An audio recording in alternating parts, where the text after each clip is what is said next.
এটা কার নাম্বার? বাবা, তুইও প্রেম করছিস? থাম, লাগাচ্ছি। হ্যালো, কে?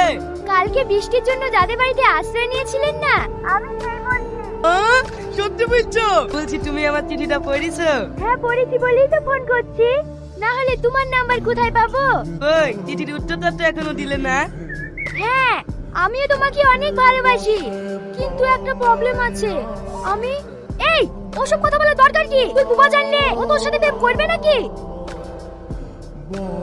তোর কথা মানছি, মিথ্যা কথা বলা ঠিক না, কিন্তু ও যদি সত্যিটা জানে তুই বুবা, তাহলে যে তোর সাথে আর প্রেমই করবে না। শোন, তুই তো ওকে প্রথম দেখাতেই ভালোবেসে ফেলেছি। আগে তোর সাথে প্রেমটা হয়ে যা, তারপরে সব সত্যি কথা বলিস। কি প্রবলেম না বলি ফোনটা কেটে দিলি যে? একটা ছোট্ট প্রবলেম আছে জানো, যদি তোমার আর আমার ভালোবাসার কথাটা বাড়ির লোক জেনে যায়। আরে পাগলি, জানলে তো কি হলো? আমি তো তোমাকে ভালোবেসে বিয়ে করতে চাই। এত ভয়ের কি আছে? তুমি কি আমাকে বিয়ে করবে না? হ্যাঁ হ্যাঁ, অবশ্যই করব। চলো না আমরা একদিন দেখা করি। না না, এখন না, আমরা এই কিছুদিন পরেই দেখা করি। রাখছি। তুমি স্কুল থেকে বাড়ি এসি খাওয়া দাওয়া করেছো? কি ব্যাপার রে সবি, কদিন ধরে দেখছি মোবাইল কানে ধরেই থাকছি। কার সাথে অত কথা বলছি?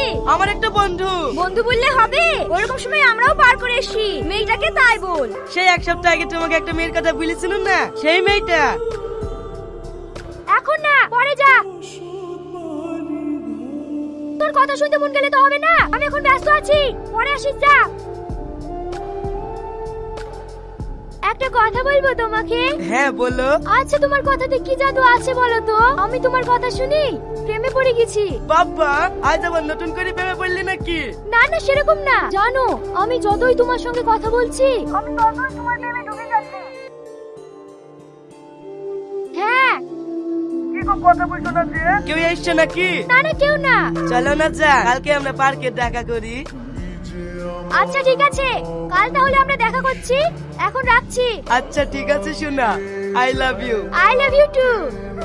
কাল বৈকাল 4টার সময় রেডি হয়ে থাকিস, আমরা পার্কে দেখা করতে যাব। এবার সত্যিটা বলার সময় হয়ে এসেছে।